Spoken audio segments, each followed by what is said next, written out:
दिल्ली विधानसभा चुनाव आने से पहले ही आम आदमी पार्टी को दिल्ली में एक के बाद एक झटके लग रहे हैं। पहले आम आदमी पार्टी के मंत्री यानी कि अब पूर्व मंत्री कैलाश गहलोत ने पार्टी से इस्तीफा दिया, फिर सोमवार को उन्होंने बीजेपी ज्वाइन की।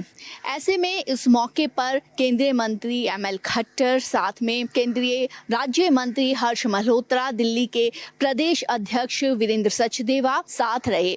और इस मौके पर कैलाश गहलोत ने ये कहा कि जब उन्होंने आम पार्टी ज्वाइन की थी तो उन वैल्यूज़ को लेकर के की थी जिसमें दिल्ली वालों की सेवा जो है वो एक बड़ा वादा था आम आदमी पार्टी का अन्ना आंदोलन के वक्त पर। लेकिन अब केंद्र के साथ यानी कि बीजेपी के साथ आकर के दिल्ली वालों की वो अच्छे से बेहतर सेवा कर पाएंगे। मैं बीजेपी के परिवार से जुड़ा हूं आज। हमारे आदरणीय और सबसे लोकप्रिय प्रधानमंत्री नरेंद्र मोदी जी, उनकी जो विजन है, उनकी जो नीतियां हैं, उनके जो काम है, उनसे कहीं ना कहीं इंस्पायर होके और उनकी लीडरशिप के अंडर मैं काम करता रहूंगा। पहले भी काम करता रहा हूं और एक चीज की गारंटी देता हूं कि जो भी मुझे रिस्पॉन्सिबिलिटी दी जाएगी उसको मैं पूरी ईमानदारी के साथ निभाऊंगा। भारत एक्सप्रेस के लिए कैमरामैन पवन शर्मा के साथ कोमल शर्मा।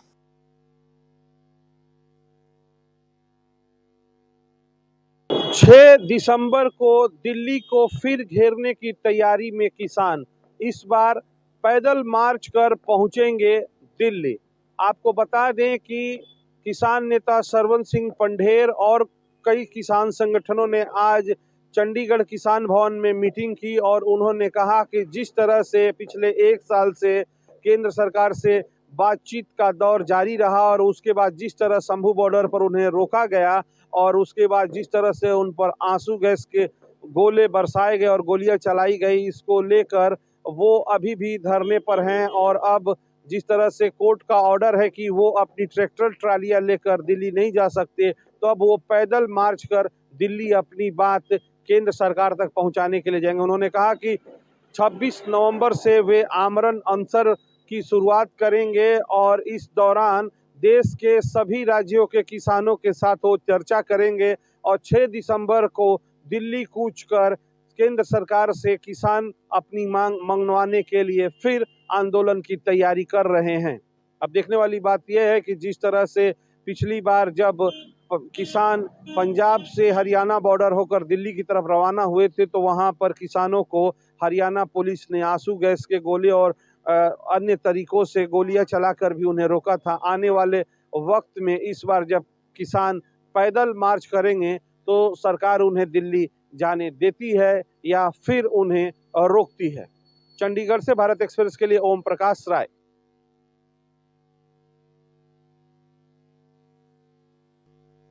दिल्ली में बढ़ रहे लगातार वायु प्रदूषण के मामले में सुप्रीम कोर्ट ने दिल्ली सरकार को आड़े हाथ लिया है।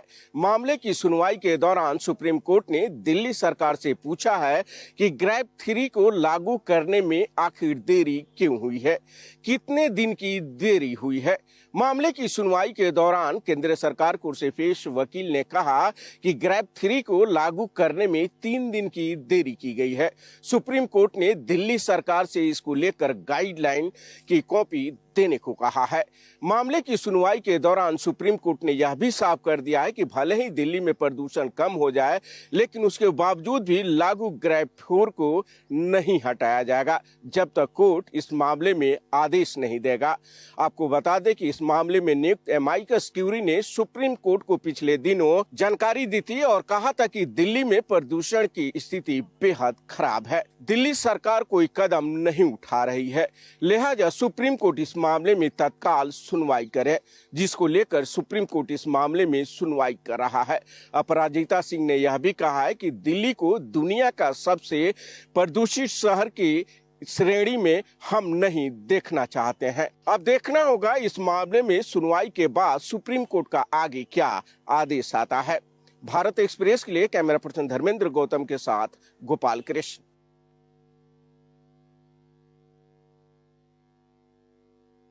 गुजरात के पाटन जिले में स्थित धारपुर मेडिकल कॉलेज में पढ़ने वाले एमबीबीएस के प्रथम वर्ष के छात्र अनिल मैथानिया की शनिवार रात को मौत हो गई और इस मामले में चौंकाने वाला खुलासा हुआ है। जांच में सामने आया है कि इस छात्र की मौत रैगिंग के कारण हुई है। अस्पताल के करीब 15 सीनियर छात्रों ने जूनियर छात्रों को बुलाया और उनको अश्लील डांस करने के लिए मजबूर किया। साथ ही छात्रों को घंटों तक खड़ा रखा गया, जिसके दौरान इस अनिल मैथानिया नामक छात्र की गिरने से बेहोशी आ गई और जब इसको अस्पताल ले जाया गया तो इस छात्र ने दम तोड़ दिया। पोस्टमार्टम रिपोर्ट में खुलासा हुआ है कि इंटरनल इंजरी के कारण इस छात्र की मौत हुई है। इस मामले में अस्पताल प्रबंधन के द्वारा एंटी रैगिंग कमेटी के द्वारा जो जांच की गई, जांच में सामने आया कि 15 छात्रों ने इस रैगिंग को अंजाम दिया, जिसके बाद अस्पताल प्रशासन की तरफ से पुलिस में इन 15 छात्रों के खिलाफ मामला दर्ज किया गया है। पुलिस अब सीसीटीवी खंगाल रही है और तमाम छात्रों की गिरफ्तारी की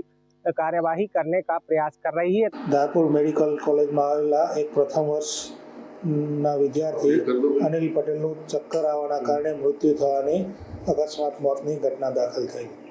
आ अकस्मात मौतनी तपास चालू हती दरमियान जे प्रथम वर्षना विद्यार्थीओ छे एमणे मेडिकल होस्पिटलना जे डीन छे एमणे बीजा वर्षना विद्यार्थीओ द्वारा तेमनो रैगिंग थયેલ છે। तो दूसरी तरफ अस्पताल प्रशासन ने भी उन तमाम 15 छात्रों को अस्पताल से निलंबित कर दिया है। एंटी रैगिंग कमिटीना रिपोर्टना आधारे અમે 15 સ્ટુડન્ટ્સ છે એના ઉપર ડિસિપ્લિનરી એક્શન લીધા છે અને એમને એકેડેમિક એક્ટિવિટીમાંથી સસ્પેન્ડ કર્યા છે। अहमदाबाद में कैमरा पर्सन संजय कोष्टी के साथ अरविंद शर्मा, भारत एक्सप्रेस।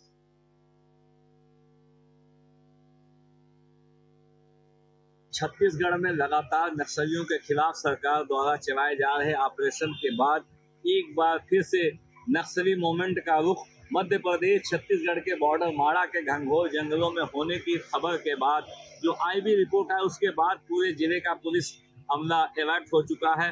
चप्पे चप्पे पे पुलिस सर्चिंग कर रही है। एसपी सिंगरौली निवेदिता गुप्ता ने फोन पर ये जरूर स्वीकार किया कि खबर आने के बाद किस तरह से नक्सली मूवमेंट है वो उसकी पूरी सर्चिंग में जिले की पुलिस जुटी हुई है और आगे किस तरह के बात सामने आती है ये तो बाकी के बाद क्लियर होगा। नक्सली मूवमेंट की खबर मुझे भी समाचार पत्र के माध्यम से पता चली थी। तब समय से ही हमारी टीम लगातार सर्चिंग टाइप पर कर रही है। कुछ लोकल्स के माध्यम से इवन जो और यहाँ पे संस्थाओं के लोग रहते हैं उन्हें भी हमने एक्टिवेट कर रखा है। रात में भी हमने रिपोर्ट ली, अभी दिन में भी अभी कुछ लोग सर्च ही कर रहे हैं और फॉरेस्ट डिपार्टमेंट से भी हमने कम्युनिकेट कर रखा है। फिलहाल अभी कोई ऐसी संदेहास्पद खबर अब तक तो नहीं आई है, पर अभी सर्च जारी है जब तक हम इस बात को पूरी तरह से पुख्ता नहीं कर लेते कि हाँ ना कोई है ना कोई है, मतलब आने वाला है। इस टाइप की जब तक हमारे पास पुष्टि नहीं हो जाती तब तक हम कुछ बेहतर तरीके से कहने में अभी मतलब नहीं पहुंच पाए। कैमरामैन दीपक के साथ शकील अहमद सिद्दीकी, भारत एक्सप्रेस के लिए सिंगरौली से।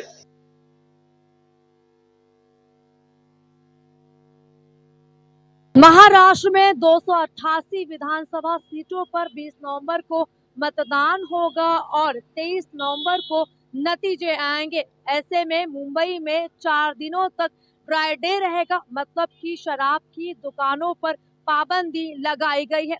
चुनाव आयोग चाहता है कि राज्य में जो चुनाव है वो शांति तरीके से हो, व्यवस्थित तरीके से हो। ऐसे में ड्राई डे लागू किया गया है।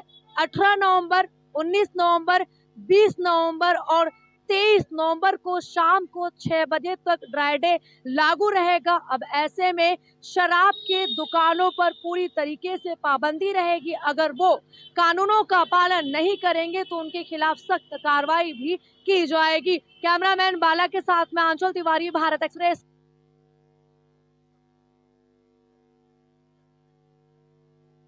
वाराणसी के सारनाथ थाना क्षेत्र के पहाड़िया इलाके में पिछले 7 नवंबर को एक अपार्टमेंट में जुआ एवं सट्टा की सूचना के आधार पर वाराणसी के तत्कालीन थाना प्रभारी परमहंस गुप्ता अपने एक सहयोगी के संग उस अपार्टमेंट में छापा मार करके लगभग 41 लाख रुपए लेकर के वहां से फरार हुए थे। जिस मामले की जांच वाराणसी पुलिस कमिश्नरेट के द्वारा कराई जा रही थी और इस मामले में तत्कालीन थाना प्रभारी परमहंस गुप्ता को निलंबित करते हुए जाँच बिठा दिया गया था। आज उस मामले में वाराणसी पुलिस ने परमहंस गुप्ता एवं उसके सहयोगी के खिलाफ एफआईआर दर्ज करते हुए उसको फरार घोषित किया है। ज्ञात हो कि उस दिन की घटना के बाद से परमहंस गुप्ता अपने सहयोगी के संग लगातार फरार है तथा अपने मोबाइल को बंद कर रखा है, जिसके आधार पर वाराणसी पुलिस उसको खोजने के लिए कई टीमें गठित करके इलाहाबाद सहित कई जगहों पर भेजी है, लेकिन अभी तक तत्कालीन थाना प्रभारी का गिरफ्तारी नहीं हुआ है। ऐसे में थाना प्रभारी के खिलाफ जांच बिठाया गया है तथा उसको खोजबीन लगातार किया जा रहा है। अब इस मामले में एक नया मोड़ आया है। परमहंस गुप्ता के खिलाफ एक फौजी की पत्नी ने आरोप लगाया है कि अभी लगभग 1 या 2 नवंबर के बीच की यह घटना बताई है, जिसमें उसने सारनाथ थाना प्रभारी के ऊपर आरोप लगाते हुए कहा है कि उसने पैसे लेकर के उसके विरोधियों के फेवर में उस फौजी महिला के खिलाफ ही एफआईआर दर्ज किया है, जिसकी मामला अब पुलिस जांच कर रही है। अब देखने वाली बात होगी परमहंस गुप्ता एवं उसके सहयोगी को वाराणसी पुलिस कब गिरफ्तार करती है। कैमरा पर्सन अभिनव वर्मा के संग बिमलेंद्र राय, भारत एक्सप्रेस, वाराणसी।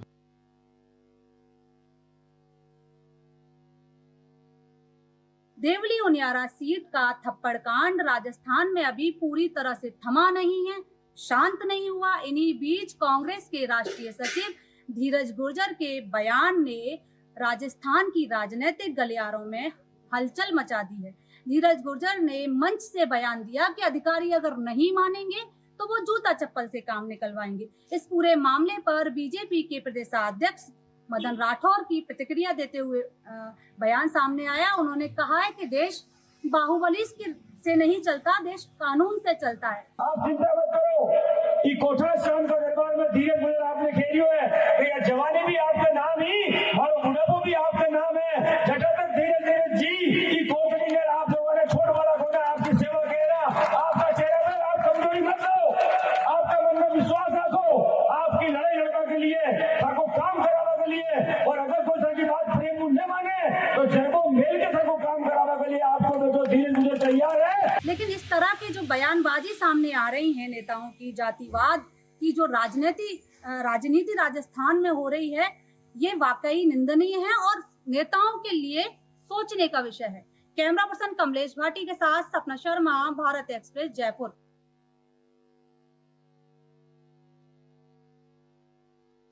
पिछले 1 महीने से चल रहा चुनावी शोर महाराष्ट्र में थम गया। महाराष्ट्र में दोनों ही तरफ से एक दूसरे के ऊपर आरोप प्रत्यारोप हुए, फिर महायुति हो या महाविकास अघाड़ी। महायुति में जहां प्रधानमंत्री नरेंद्र मोदी, गृहमंत्री अमित शाह सहित उत्तर प्रदेश के मुख्यमंत्री योगी आदित्यनाथ के साथ साथ तमाम सारे स्टार प्रचारक महायुति के समर्थन में वोट मांगते दिखे, तो वहीं महाविकास अघाड़ी के समर्थन में उद्धव ठाकरे, शरद पवार के साथ साथ कांग्रेस का सभी शीर्ष नेतृत्व और अलग अलग प्रदेश के कांग्रेस शासित मुख्यमंत्री भी पहुंचे और उन्होंने महाविकास अघाड़ी के समर्थन में वोट मांगा। दोनों ही तरफ के लोगों को ये भरोसा है कि लाडली बहन एक दूसरे को आशीर्वाद देंगी। महायुति को भरोसा है कि लाडली बहन योजना का लाभ जिस तरीके से महिलाओं को मिला है और एक रहेंगे सेफ रहेंगे जैसे नारे हैं, उसके आधार पर महायुति को जनता का आशीर्वाद मिलेगा। तो वहीं महालक्ष्मी योजना सहित मोहब्बत की दुकान और सबको साथ ले चलने का जो दावा महाविकास अघाड़ी के नेताओं ने किया है, उस पर जनता मतदान करेगी। अब 20 तारीख को जब चुनाव के लिए वोटिंग की जाएगी, तो ऐसे में महाराष्ट्र की 13 करोड़ जनता ये फैसला लेगी कि किसके हाथों में अगले 5 साल तक महाराष्ट्र को देना है। वीडियो जर्नलिस्ट घनश्याम के साथ अभिषेक पांडे, भारत एक्सप्रेस, मुंबई।